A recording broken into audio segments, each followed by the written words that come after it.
Senator साहब आपसे गुफ्तगू का आगाज करते हैं। सर ये एक पूरी कंट्रोवर्सी जनरेट हो गई है और डिबेट हो रही है पूरे मुल्क में कि आज सादिक साहब ने एक ऐसा स्टेटमेंट दे दिया है जो रियासत के मुफाद के खिलाफ है, जो कौमी सलामती के मुफाद के खिलाफ है। और उसके बाद फिर उनकी एक एक्सप्लेनेशन भी आई, लेकिन उस वजाहत में चीज़ें कोई क्लियर नहीं हो सकी। उन्होंने अपने अल्फाज भी वापस नहीं लिए उस हवाले से, बल्कि उन्होंने कहा कि मेरे बयान को तोड़ मड़ोड़ के पेश किया गया है। तो अब पाकिस्तान मुस्लिम लीग नवाज की ऑफिशियल पोजीशन क्या है इस स्टेटमेंट के ऊपर? Do you all agree with what he has said या पार्टी लाइन डिफरेंट है? देखें, सबसे पहले तो मैं आपको ये बताना चाहता हूँ कि चाहे ये जो हमला हुआ था पाकिस्तान में, हिंदुस्तानी जहाज़ जो थे वो तमाम बैनुल-अक़वामी क़वानीन की ख़िलाफ़ वर्जी करते हुए पाकिस्तान में आए और बमबारी उन्होंने की। अगरचे उनके हाथ पैर फूल गए थे और गलत जगह पे पहाड़ों में बॉम्ब्स फेंक के चले गए थे। तो इससे एक बात तो बड़ी वाज़ेह है जो हम हमेशा वाज़ेह करते रहे हैं, और वो ये है कि पाकिस्तानी फ़ौज जो है उसकी सलाहियत के ऊपर there are no two words. वो आज भी हमारी हिफाजत के ऊपर अपनी जान की कुर्बानियाँ देकर आज भी हिफाजत कर रहे हैं। और कभी भी अगर मैली आँख से हिंदुस्तान ने पाकिस्तान की तरफ देखा तो इसी तरह उसके जहाज़ गिरेंगे, इसी तरह उसके जंगी कैदी हमारे पास आएंगे, इसी तरह उसकी तज़हीक होगी। तो ये तो बात बड़ी वाज़ेह है और पूरा मुल्क जो है वो सलाम करता है अपनी अफवाज को, बिलखसूस इस केस के अंदर जो हमारी एयरफोर्स है जिसने दुश्मन के दांत खट्टे कर दिए। अब जहाँ तक हुकूमत का सवाल है, हुकूमत की पॉलिसीज़ के ऊपर जहाँ आप थोड़ा सरदार अयाज सादिक साहब की गुफ्तगू जो है उसको आप काबिल एतराज़ गर्दानते हैं और उस पर बड़ी गुफ्तगू हो रही है, तो आपको ये भी पता होगा कि कल पुलवामा के हवाले से फवाद चौधरी साहब हमारे दोस्त हैं, उन्होंने भी एक बयान दिया है जो ज़ीनत बना है भारत के तमाम मीडिया की। और अभी भी अगर आप भारतीय मीडिया चलाएं तो वो मुसलसल चल रहा है पुलवामा के हिसाब से, और अगर आप कहेंगे तो मैं वो रिपीट भी कर दूंगा जो उन्होंने कहा था। उससे पहले शीरी मज़ारी साहिबा ने एक बयान दिया था जिसमें उन्होंने डायरेक्टली हमला किया था वज़ीर ख़ारजा पे भी और वज़ारत ख़ारजा पे भी, जिसमें उन्होंने कहा कि कैसे कश्मीर के मामले में जो पाकिस्तान को करना चाहिए था कश्मीरियों के हक़ में वो पाकिस्तान ने नहीं किया, और कश्मीर का मुकदमा अपनी नाअहली की वजह से यह जानबूझ के हारा। वो भी क्लिप्स आपके पास हैं, आप वो भी चला सकते हैं। और इस तरह की और लेकिन उस पर रियासती इदारों का रद्द अमल नहीं आया था। सेनेटर साहब, इफ आई मे ऐड, आप जो कह रहे हैं आप बिल्कुल ठीक कह रहे हैं कि शीरी मज़ारी साहिबा ने कहा था, लेकिन रियासती इदारों का कोई रद्द अमल नहीं आया था, वो सियासतदानों की आपस की बात थी। यहाँ पर तो DG ISPR को रिस्पॉन्ड करना पड़ गया ना। जी, मेरे ख्याल में अगर कल कर देते पुलवामा के हवाले से भी तो अच्छा रहता। वैसे तो DG ISPR साहब जो है मैं समझता हूँ बहुत एलिगेंट अफसर हैं और कभी कोई अनटूवर्ड बात नहीं करते और बड़ी नपी तुली बात करते हैं। लेकिन और मैं तो खैर कौन होता हूँ उनको बताने वाला, लेकिन जहाँ पे उन्होंने इसका जिक्र किया था तो पुलवामा भी एक बड़ा पुराना इल्ज़ाम है जो पाकिस्तान पे लगता है और भारत उसको फैटिफ में तो पाकिस्तान मुस्लिम लीग नवाज स्टैंड करती है विद व्हाट अयाज सादिक साहब हैज सेड। जी, अयाज सादिक साहब ने जो कहा है, मैं ज़ाती तौर पे अगर होता तो मैं वो ना कहता, मैं ज़रा एहतियात करता उसमें।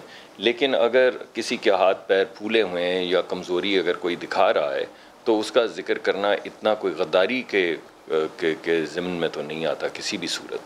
इसी तरह आपको याद होगा एक दफ़ा इमरान ख़ान साहब असम्बली में तशरीफ़ लाए थे और उन्होंने कहा था कि मैं क्या जंग कर दूं, तो असम्बली के अंदर हमने बड़ा शोर डाला था कि क्यों ना करें भैया आप जंग। अगर वो कश्मीर को तमाम वो अपनी शिकें बदलने के बाद एनेक्स कर रहे हैं तो आप क्यों ना जंग करें, आप क्यों आके ये कमज़ोरी दिखा रहे हैं असम्बली के फ्लोर के ऊपर। जी बिल्कुल, मगर हमने गद्दारी का इल्ज़ाम नहीं लगाया। अगर आप आज भी मुझसे पूछें, अच्छा आप कह रहे हैं गद्दारी का इल्ज़ाम नहीं लगाया, लेकिन मैं एक ट्वीट पढ़ देता हूँ वफाकी वज़ीर इत्तलात शिबली फराज साहब को और फिर उस्मान डार साहब की तरफ जाता हूँ। उन्होंने कहा शिबली साहब ने, जी अयाज सादिक की बात माफ़ी से आगे निकल चुकी है, अब कानून अपना रास्ता लेगा, रियासत को कमज़ोर करना नाकाबिले माफ़ी जुर्म है जिसकी सज़ा अयाज सादिक और इनके हवारियों को ज़रूर मिलनी चाहिए। ये शिबली फराज साहब कह रहे हैं। उस्मान डार साहब, गवर्नमेंट की ओवरऑल यही लाइन है जो शिबली फराज कह रहे हैं?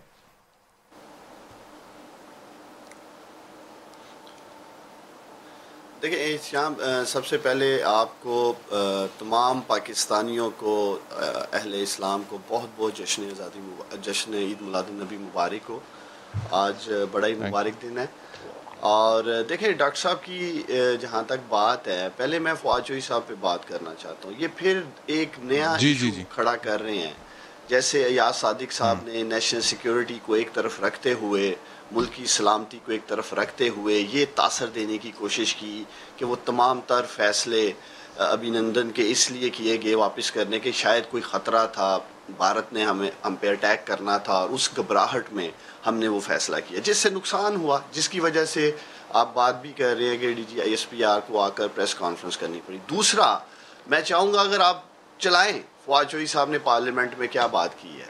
फवाद चौधरी साहब ने पुलवामा के बाद लफ्ज़ बोला है, ये नहीं कहा कि पुलवामा में, जिसको ये कंफ्यूज करने की कोशिश कर रहे हैं। पुलवामा के बाद 26 फरवरी को जो फिर हिंदुस्तान ने किया उसका जवाब दिया हमने, ये रिकॉर्ड का हिस्सा है। इस पे फवाद चौधरी साहब ने बात की, अब उसको भी ये ट्विस्ट करने की कोशिश कर रहे हैं और पाकिस्तान का ये तासर देने की कोशिश कर रहे हैं कि एक फेडरल मिनिस्टर कह रहा है कि हम दहशतगर्द हैं और हम दहशतगर्दी को सपोर्ट करते हैं।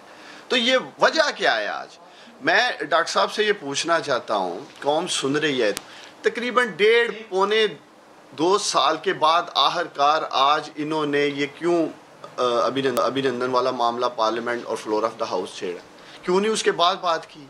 क्यों ये सारे मामला हमारे रियासती इदारों के खिलाफ आहिस्ता आहिस्ता करके PMLN का बयानिया बनते जा रहे हैं, इनकी पॉलिसी स्टेटमेंट बनते जा रहे हैं? अगर याद सादिक साहब ने ये बयानिया एज ए पॉलिसी स्टेटमेंट दिया है तो फिर ज़रूर इन्वेस्टिगेशन होनी चाहिए, फिर ज़रूर कानून को अपना रास्ता अख्तियार करना चाहिए कि ये किस तरफ लेके जा रहे हैं हमारे अदारों का तशख़्ख़ुस, ये लोग जिस तरह से ख़राब कर रहे हैं और दुनिया के सामने पेश कर रहे हैं और आपके सामने है।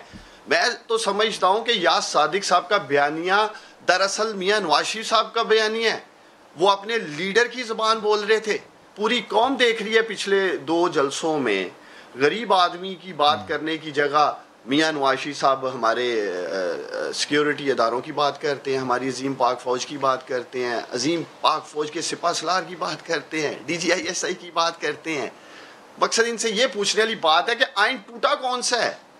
कौन सा जनरल बाजवा साहब ने आइन तोड़ा है? मैं इनसे पूछना चाहता हूँ। कौन सा DGISI ने उस्मान डार साहब आइन तोड़ा? इनसे पूछने वाली बात है। सिर्फ मैं ये कौम को याद दिलाना चाहता हूँ, एक सेकंड दीजिएगा मुझे। आप कहते हैं कि याद सादिक साहब ने आइन तोड़ा है? अगस्त जी जी नहीं, मैं तो कह रहा हूँ कि इस पे इन्वेस्टिगेशन होनी चाहिए। किस कॉन्टेक्स्ट में इन्होंने बयान किया, कोई कमेटी बननी चाहिए, पार्लियामेंट में कमेटी बना। तो इसका मतलब है आप लोग फिर कोई केस रजिस्टर कराएंगे? सिक्योरिटी का मामला है, मैं ये नहीं कह रहा कि बगैर उन्हें गवर्नमेंट अपने तय कोई केस रजिस्टर कराने जाएगी इसमें? आजकल तो वैसे भी झूठ का बाजार गर्म है। आज देखिए मेरी बात सुने एहतशाम, आजकल तो वैसे भी PMLN के जो पार्लियामेंटेरियंस हैं, झूठ का बाजार गर्म है। इससे चंद रोज़ कबल सियालकोट से इनके MNA हैं, उन्होंने डायरेक्ट इल्ज़ाम लगा दिया जी प्राइम मिनिस्टर ने मुझे टास्क दिया है कि उसे फिक्स किया जाए, उन्हें जान से मारने के लिए एक्सीडेंट करा दिया जाए, उन्हें थप्पड़ मारे जाएं, ड्रग्स डाल दें, मुंह काला कर दें। मकसद ये तो खुद बुखलाहट का शिकार हैं, झूठ पे झूठ बोल रहे हैं। मैंने स्पीकर साहब से लेटर लिखा है और उनसे अपील की है कि वो पार्लियामेंट में कमेटी बनाए, इन्वेस्टिगेट करें कि क्या सच है क्या झूठ है। लेकिन मैं एक बात कौम के सामने जो रखना चाहता हूँ, एहतशाम बहुत ज़रूरी है। मैं कौम को ये याद दिलाना चाहता हूँ, अगस्त और सितंबर में जब मोहम्मद ज़ुबैर साहब ने आर्मी चीफ और DGI से मीटिंग की, जब इनको क्लियर जवाब मिला कि फ़ौज ना पहले सियासत में मुदाखलत कर रही थी ना अब करेगी, आप अपने सियासी मामला पार्लियामेंट में हल करें, अपने कानूनी मामला अदालतों में हल करें। सितंबर से आप फिर देखें किस तरह से ये सिर्फ टारगेट कर रहे हैं आर्मी चीफ को और DGISI को, क्योंकि ये माजी में इनको प्राइम मिनिस्टर ने पहले दिन फ्लोर ऑफ द हाउस कह दिया था। मैं कौम को याद दिलाना चाहता हूँ, कोई NRO नहीं मिलेगा, कोई मुकमका नहीं होगा। ये वो लोग हैं जो खुद को कानून से बालातर समझते थे, आज पहली दफा कानून के नीचे आ रहे हैं, इसलिए ये सारी बुखलाहट में स्टेटमेंट्स दी जा रही हैं। जरूर इन्वेस्टिगेट होना चाहिए, मैं समझता हूं। ठीक है जी, एक ब्रेक का वक्त हो रहा है, लेकिन ब्रेक पर जाने से पहले मैं सवाल छोड़े जा रहा हूँ सेनेटर साहब आपके लिए, मुसद्दक मलिक साहब। ये जो आपने कहा कि अगर आप होते तो आप थोड़ा एहतियात का दामन हाथ से ना छोड़ते, लेकिन उसके बावजूद आपने भी ये कह दिया कि अगर किसी की टांग परी है और उसका आप इजहार कर देते on the floor of the house तो ये कोई गद्दारी तो नहीं है। चले मैं आपकी बात से अगर इत्तफाक करूँ कि ये गद्दारी नहीं है, लेकिन उसके बावजूद आपको नहीं लगता सेनेटर साहब कि जो कौमी सलामती के मामलात हैं, जहां पर हमारा मुकाबला उस नेबरिंग कंट्री के साथ है जो पाकिस्तान के वजूद को तस्लीम करने से जो है वो आरी है, इंकारी है, और उनकी हर कोशिश होती है कि पाकिस्तान या रियासत पाकिस्तान को किसी ना किसी तरह से इंटरनेशनल अरीना में आइसोलेट किया जाए या नुकसान पहुंचाया जाए, तो उनके हवाले से जब कोई बात आती है तो फिर शाह महमूद कुरैशी पीटीआई का नहीं है। फिर शाह महमूद कुरैशी अगर कोई बात कर रहा है तो वो पाकिस्तान के रिप्रेजेंटेटिव के तौर पर बात कर रहा है। और